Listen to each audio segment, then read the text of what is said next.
Hi viewers, welcome to our channel. ప్రస్తుతం మనతో పాటు దాము బాలాజీ గారు సీనియర్ జర్నలిస్ట్ ఉన్నారు. వాటితో ఒకసారి మాట్లాడదాం. సార్ నమస్కారం. సార్ గత 5-6 సంవత్సరాల క్రితం ఆ కరోనా వచ్చి ప్రపంచవ్యాప్తంగా ఎంత ప్రభావితం చేసిందో మనందరం కూడా చూస్తాం. సో ప్రతి ఒక్కరి జీవన విధానం పైన ఒక ఇంపాక్ట్ అయితే చూపించింది. అయితే ఆ తర్వాత క్రమంగా తగ్గిపోవడంతో అంతా కూడా ఊపిరి పీల్చుకున్నారు. అయితే ఇప్పుడు లేటెస్ట్గా మరోసారి కరోనా విజృంభిస్తున్నట్టుగా తెలుస్తుంది. సింగపూర్ లాంటి కంట్రీస్లో ఈ కరోనా వ్యాప్తి ఇంకా పెరిగిపోయిందని కూడా చెప్తున్నారు. మరి ప్రపంచవ్యాప్తంగా విస్తరించే అవకాశాలు ఏమన్నా ఉన్నాయా? ఇప్పుడు మళ్ళీ ఎందుకు రైజ్ అవుతుంది సార్? అంటే కరోనా వేరియంట్ ఏదో ఒకటి వస్తూ మళ్ళీ భయపెడుతూనే ఉంది మనల్ని. ఎందుకంటే మన దేశంలో 3 వేవ్స్ వచ్చాయి. మొత్తంగా 45 నుంచి 50 లక్షల కేసులు మన దేశంలో బయటపడ్డాయి. అందులో 5,33,623 మంది మన దేశంలో చనిపోయినారని ప్రభుత్వ లెక్కలు చెబుతున్నాయి. ముఖ్యంగా డెల్టా వైరస్, బి వైరస్ అనే సెకండ్ వేవ్లో ఎక్కువ మంది చనిపోయారు మనోళ్ళు. సో దాని తర్వాత మనోళ్ళు అతిపెద్ద వ్యాక్సినేషన్ ఒక ఉద్యమంలాగా చేపట్టి అందరికి వ్యాక్సినేషన్ వేయించారు. దాని తర్వాత మళ్ళీ సెకండ్ డోస్ వేసుకున్నారు. మళ్ళీ బూస్టర్ డోస్ కూడా చాలామంది వేసుకున్నారు. దానివల్ల ఏంటంటే చాలా సైడ్ ఎఫెక్ట్లు వచ్చి చాలామంది హార్ట్ అటాక్లు, అతి చిన్న వయసులో కూడా హార్ట్ అటాక్లు చనిపోవడం, ఇతర కాంప్లికేషన్స్ కనిపించడం అనేది మనం చూస్తున్నాం. అయితే ఏదో ఒక కొత్త వైరస్ ప్రపంచాన్ని ఉలికిపడేలాగా చేస్తూనే ఉంది. మనం కూడా అనేకసార్లు చెప్పుకుంటున్నాం. ఇప్పుడు లేటెస్ట్గా 2 దేశాల్లో, హాంకాంగ్ అండ్ తర్వాత సింగపూర్, ఈ 2 దేశాల్లో, ఎందుకంటే ఈ 2 దేశాలు కూడా ఏషియాలో ఉంటాయి. మన దేశానికి ఈ 2 దేశాలతో కూడా ట్రావెల్ రిలేషన్స్ అనేది రెగ్యులర్గా జరుగుతుంటుంది. సింగపూర్ మనకి ఆల్మోస్ట్ మన ఇండియన్ సిటీ లాగా మన వాళ్ళు ఫీల్ అవుతుంటారు. సింగపూర్కి మనం వెళ్ళి రావడం, పవన్ కళ్యాణ్ వాళ్ళ అబ్బాయి కూడా ఆ మధ్య అక్కడే చదువుకుంటున్నాడు, చూసాం మనం. యాక్సిడెంట్ జరిగింది, ఫైర్ యాక్సిడెంట్. అలాగా సింగపూర్కి మనకి సింగపూర్ ఆల్మోస్ట్ మన దేశంలో భాగంలాగా మనం ఫీల్ అవుతుంటాం. సింగపూర్కి అలా వెళ్తుంటారు మన వాళ్ళు. సో ఇప్పుడు హాంకాంగ్లోను సింగపూర్లోను అతిపెద్ద వైరస్ ప్రమాదం జరిగినట్టుగా వార్తలు వస్తున్నాయి. ముఖ్యంగా ఫస్ట్ బ్యాంకాక్ తీసుకుంటే, బ్యాంకాక్లో దాదాపు ఏప్రిల్ 23 నుంచి మే 3 వరకు మన లెక్కలు ఉన్నాయి. మే 3 వరకు లెక్కలు చూస్తే 972 కేసులు నమోదైనట్టుగా చెప్తున్నారు. అందులో 31 మంది చనిపోయారు. పాజిటివిటీ రేటు 11.42% హాంకాంగ్లో ఉంది. అంటే బాగా వేగంగా అయితే హాంకాంగ్లో విస్తరిస్తూ ఉంది. దీనికి ప్రధాన కారణం అందరూ కూడా వ్యాక్సినేషన్ వేసుకోకపోవడం, రెండోది ఇమ్యూనిటీ పవర్ స్ట్రాంగ్గా లేకపోవడం అని అక్కడ ప్రభుత్వాలు చెప్తున్నాయి.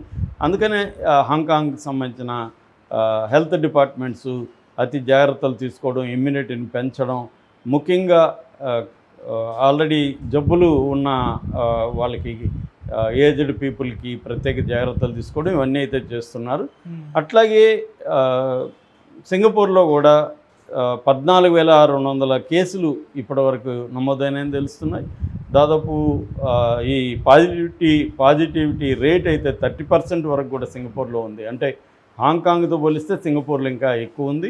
రోజుకి అడ్మిట్ అయ్యే వాళ్ళ సంఖ్య రోజుకి 30% పెరుగుతుందని చెప్తున్నారు. హాస్పిటల్లో అడ్మిట్ అయ్యే వాళ్ళ సంఖ్య బాగా సింగపూర్లో పెరుగుతుందని. ఇందులో సింగపూర్లో ఈ కరోనా వైరస్ లేదా కోవిడ్ వైరస్, ఇందులో 2 వేరియంట్స్ వచ్చాయని చెప్తున్నారు. Adreno virus and rhino virus, ఈ 2 రకాల స్ట్రెయిన్స్ అంటారు వాటిని. ఆ స్ట్రెయిన్స్, వైరస్ స్ట్రెయిన్స్ అనేవి సోకిందని చెప్తున్నారు. సింగపూర్లో ఉండే ఇండియన్స్ కూడా కొంతమందికి వచ్చిందని, ఈ పాటికి ఇండియాలో కూడా ఉండే అవకాశం, ఆల్రెడీ వచ్చి ఉండే అవకాశం ఉందనేది వార్త మనల్ని భయభ్రాంతం చేస్తూ ఉంది. దీంతో ఇండియా గవర్నమెంట్ కూడా అలర్ట్ అయింది. సింగపూర్ ట్రావెలర్స్ మీద కొంత టెస్టులు చేయించడం, వాళ్ళ మీద అలర్ట్ ఇది చేయడం అనేది చేస్తుంది ఎయిర్పోర్ట్లో. ఆల్రెడీ మనం యుద్ధ ప్రమాదంలో ఇంకా కూడా ఉన్నాం, యుద్ధ భయంలో ఉన్నాం. స్లీపర్ సెల్స్ యాక్టివ్గా ఉన్నాయని, తర్వాత టెర్రరిస్టులు మన ఇండియాలో వివిధ ప్రాంతాల్లో అటాక్ చేయబోతున్నారని వార్త వైరల్ అవుతుంది. అందుకని ఇప్పటికి కూడా ఒక 8 ఎయిర్పోర్ట్లకు సంబంధించి ఫ్లైట్లు క్యాన్సిల్ చేశారు. సున్నిత ప్రాంతాల్లో అనేక ఎయిర్పోర్ట్లో కూడా సెక్యూరిటీ అనేది పెంచారు. ఎటువంటి డ్రోన్స్ ఎగరకూడదని, మన ఇంక్లూడింగ్ శంషాబాద్తో సహా. అట్లాగే 3 గంటలకు ముందు వచ్చి మల్టిపుల్ సెక్యూరిటీ చెకప్స్ చేసుకోవాలని కూడా చెప్తున్నారు. అంటే ఆల్రెడీ ఒక ఫియర్ సైకోసిస్ అనేది మన ప్రజల్లో ఉంది. ఇటువంటి సందర్భంలో కరోనా సింగపూర్లో, హాంకాంగ్లో పెద్ద ఎత్తున కేసులు, వందలాది వేలాది కేసులు రావడం అనేది ఇండియన్స్ని కూడా భయపెట్టే పరిస్థితి కనిపిస్తుంది. ఎందుకంటే ఇందాక చెప్పినట్టు మనకి ట్రావెల్ అనేది వాళ్ళతో ఎక్కువ ఉండదు కాబట్టి ఈ పాటికి వచ్చి ఉండే వాళ్ళ ఉంటారు అనేది ఇటు.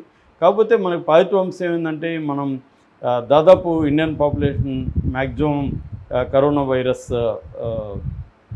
సంబంధించి వ్యాక్సినేషన్ అనేది జరిగింది. కాకపోతే అది ఎంత ఎఫెక్టివ్ ఈ స్ట్రెయిన్కి అనేది చెప్పలేని పరిస్థితి అని అంటున్నారు. అడెనో వైరస్ అండ్ రినో వైరస్కి ఈ స్ట్రెయిన్కి ఇది సరిపోతుందా లేకపోతే బూస్టర్ వేసుకోవాలన్నా మళ్ళీ అనేది ఇప్పుడు తేలాల్సి ఉంది. రెండోది ఈ 2 రకాల virus Adreno virus and rhino వైరస్లుకి ఉన్న లక్షణం ఏంటంటే చాలా స్పీడ్గా ఇది వ్యాపిస్తుందని చెప్తున్నారు. స్పీడ్గా వెళ్ళిపోతుంది. ఇంతకుముందు ఉన్న కోవిడ్-19 వైరస్ కంటే కూడా ఈ స్ట్రెయిన్స్ అనేవి చాలా క్విక్గా వెళ్తున్నాయి. కాబట్టి ఇది కానీ ఒకసారిగా వ్యాపిస్తే ఇండియాలో చాలా స్పీడ్గా వ్యాపించే అవకాశం ఉంది.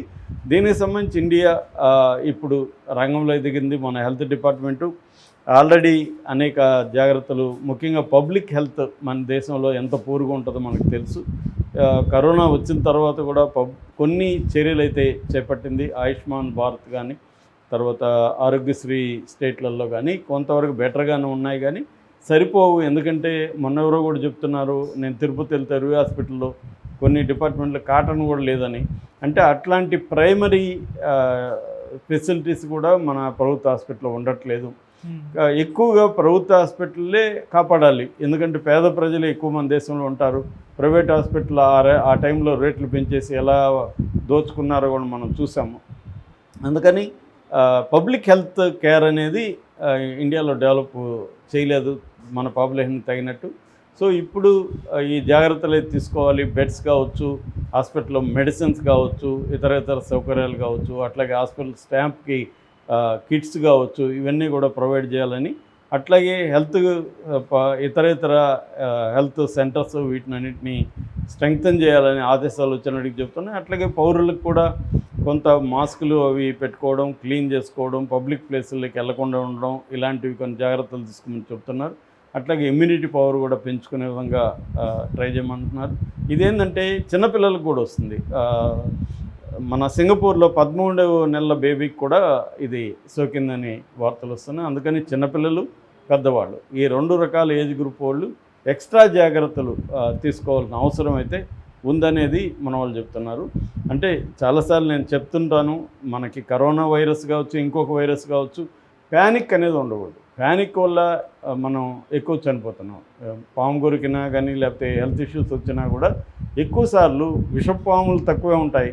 కానీ పాము కొరికింది అది విషపామేమో అని మనం నమ్మి భయపడి ప్యానిక్ అయిపోవడం వల్ల హార్ట్ ఫెయిల్యూర్ అనేవి జరుగుతుంది. సో అందుకని కరోనా టైంలో కూడా ఎక్కువ మంది జబ్బు కంటే కూడా భయం వల్ల చనిపోయిన కేసులే ఎక్కువ ఉన్నాయి. ఎందుకంటే మనం భయం వల్ల ఏమవుతుందంటే విపరీతమైన భయంతో మనం హార్ట్ ఫెయిల్యూర్, కార్డియాక్ అరెస్ట్లు జరగడం అనేది జరుగుతుంది. అందుకని ఒక హోప్ క్రియేట్ చేయడం ఇంపార్టెంట్. భయం వేరు, జాగ్రత్త వేరు. జాగ్రత్తగా ఉండాల్సిన అవసరం ఉంది కానీ భయంగా ఉండకూడదు. ప్యానిక్ అయిపోవాల్సిన అవసరం లేదు.